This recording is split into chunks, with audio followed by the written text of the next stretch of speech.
Hi everybody and welcome to this fluffy grooming tool getting started tutorial. In this tutorial you'll learn the basics of using the grooming tool, setting up a material, adding layers and clump modifiers. At last we'll give you a quick overview of the export options.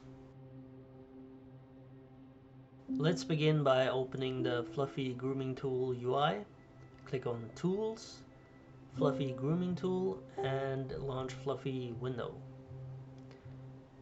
And I'm just gonna go ahead and dock the window down here. So in order to add fur, we'll need to select a game object with a mesh renderer or a skin mesh renderer attached to it. I'll just drag my character here onto the scene and select it. As you can see, we have two options. We can either add fur using the card preset, or we can add fur using the strand preset. In this tutorial, we'll use the strand preset.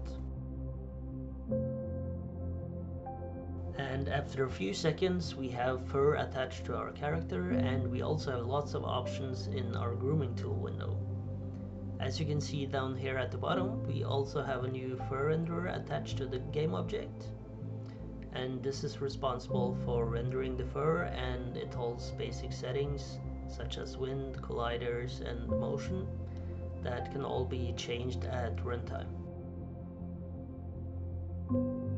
Right now we have a default material that only exists in the scene memory, so I'll just go ahead and save that to an asset so it can be reused. Then I'll change some of the default colors to a neutral white color and assign a color texture that uses the same UVs as the source mesh of the character. Over here in the scene view, we can now see our grooming brush. If I hold Control on Windows or Command on Mac and click the left mouse button and slide the mouse sideways, it changes the size of the brush. If I do the same thing but holding Shift instead, it changes the brush opacity instead. In the grooming tool window, we see that I currently have the length brush selected. So now I can paint the length of the fur. By adjusting the magnetism slider, we can choose if the length should be shorter or longer. If I scroll down to the layer settings, I have some more settings such as height range. Adjusting the slider will set the minimum and maximum length of the fur that's painted by the length brush. We also have some other settings like randomize height and rotation. And the hair strand spacing slider lets you change the density of the fur. The layer also holds mesh properties. Here you can adjust how many subdivisions each strand should have, and you can also adjust the shape of the strands. Keep in mind that increasing the subdivision count will have a negative effect on performance, but certain features like the twist brush or clump modifiers kind of rely on a higher subdivision count in order to get good looking results. Let's scroll back up to the brushes menu. Each of these brushes are covered in detail in the links in the description below, but for now let's just select the bend brush. As you can see, this brush bends the strands in the brushed direction. I'll just go ahead and increase the size of my brush, again by holding Control on Windows or Command on Mac and clicking the left mouse button. As you can see, when I'm brushing here, only one side of the character gets brushed even though the brush is really large. If I, however, select the Ignore Normal Slope check button and do the same thing, the backside of the character is also changed. I'm selecting the mask brush now, and since Hide Strands is selected, the strands are removed.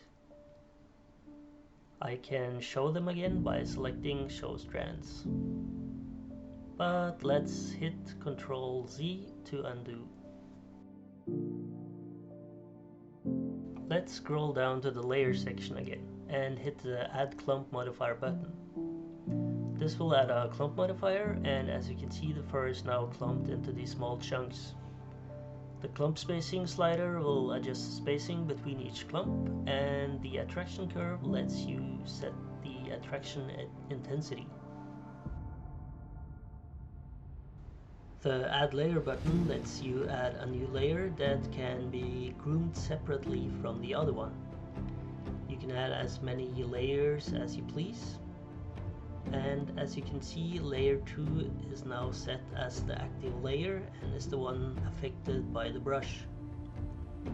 Clicking on layer 1 sets that one back to active. If we scroll all the way to the bottom, we have two export options.